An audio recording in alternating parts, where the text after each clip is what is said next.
हरे कृष्ण। कलयुग का एक गुण, आज 5th पार्ट इस टॉपिक पे चर्चा करेंगे। श्री कृष्ण कथा में सभी भक्तों का स्वागत है। आज 26 फरवरी 2023।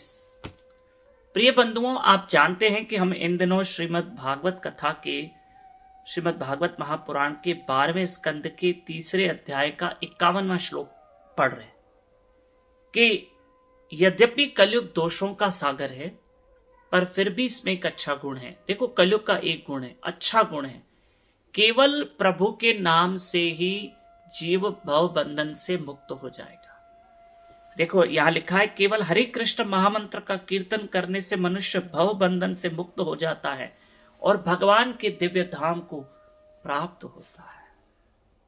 ये कलयुग है, यहां दोष है, अवगुण है, पर फिर भी एक अच्छाई है। क्या अच्छाई है? कि प्रभु के नाम से ही जीव का भला हो जाएगा। आप कहोगे प्रभु जी, हमें संसार की इतनी जवाबदारियां हैं, इतनी जिम्मेदारियां हैं कि हमें नाम स्मरण करने की फुर्सत नहीं। ठीक है, मैंने माना। तो फिर आप ये सोच रहे होंगे कि चलो संसार की जवाबदारियां, जिम्मेदारियां सब खत्म हो जाए, फिर हम प्रभु का भजन करेंगे। ठीक है, तो मैं आपसे एक सवाल पूछता हूं कि क्या संसार की जिम्मेदारियां, जवाबदारियां कभी खत्म होती है? क्या हमारे काम खत्म हो जाते हैं? अरे, इंसान खत्म हो जाता है पर काम खत्म नहीं होते। क्या कोई इंसान इस संसार से गया और अपने पूरे काम करके गया या कुछ छोड़ के गया?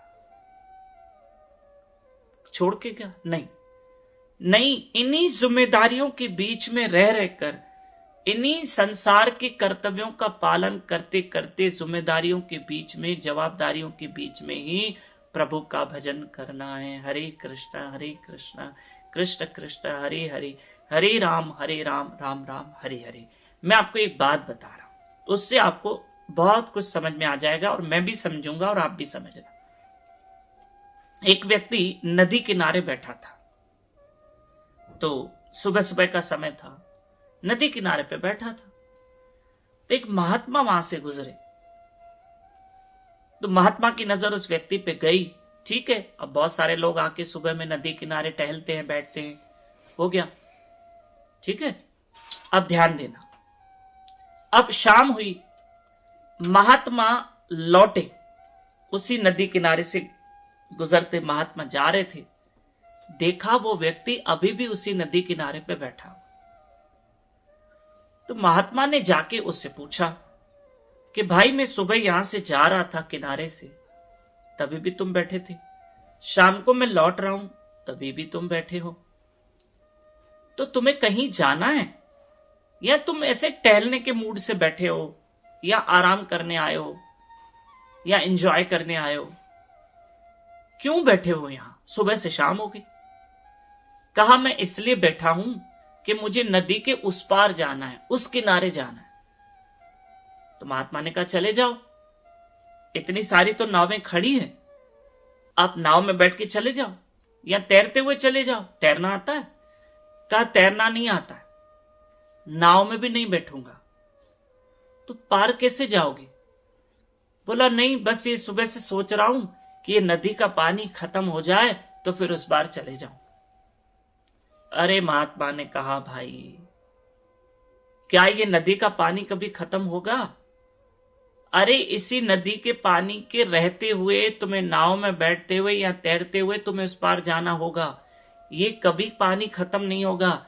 ये पानी के रहते ही तुम्हें उस किनारे जाना पड़ेगा, तुम्हें पार होना पड़ेगा। नदी का पानी कभी खत्म नहीं होगा। इसी तरह से मेरे माताओं, मेरे भाइयों, हम भी सोचते हैं कि जवाबदारियां, जिम्मेदारियां पूरी हो जाए, फिर हम प्रभु की भक्ति करेंगे, फिर हम इस संसार से पार हो जाएंगे। नहीं, इन जवाबदारियों, इन जिम्मेदारियों के बीच में रहकर ही प्रभु का भजन करना है। बैठो, भगवान के नाम रूपी नाव में बैठो, पार हो जाओगे। आप सोचो कि जिम्मेदारियां, जवाबदारियां खत्म हो जाए, काम खत्म हो जाए, ना, कभी खत्म नहीं होंगे। पर हमें इन जवाबदारी, जिम्मेदारियों को रहते, काम करते करते, कर्तव्य करते करते ही प्रभु का स्मरण करना है और पार होना है। हरे कृष्ण।